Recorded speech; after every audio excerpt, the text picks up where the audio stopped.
एकनाथ शिंदेंनी दाढीवरून हात फिरवला. पवार गटातील नेत्याचा झाला करेक्ट कार्यक्रम.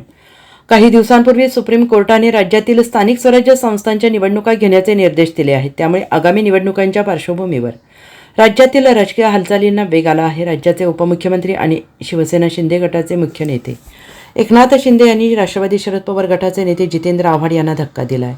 एकनाथ शिंदे आणि आव्हाड यांनी होम ग्राउंडवर धुबीपछाड दिलाय. पालिका निवडणुकीच्या पार्श्वभूमीवर ठाणे जिल्ह्यातील राजकारणाला मोठा झटका देणारी घटना घडली.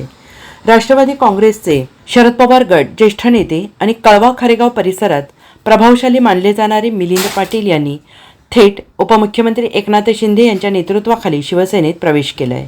हे शिंदे गटासाठी मोठं बळ मानलं जात असताना दुसरीकडे जितेंद्र आव्हाडांसाठी हा एक राजकीय धक्का मानला जात आहे. मुक्तागिरी येथे उपमुख्यमंत्री आणि शिवसेना नेते एकनाथ शिंदे यांच्या उपस्थितीत मिलिंद पाटील यांनी आपल्या समर्थकांसह शिवसेनेत प्रवेश केला. या प्रवेशाने आगामी महापालिका निवडणुकीत कळवा आणि खारेगाव यासारख्या मतदारसंघामध्ये शिंदे गटाची पकड अधिक मजबूत होण्याची शक्यता निर्माण झाली आहे. Bureau report SBN Marathi, Mumbai.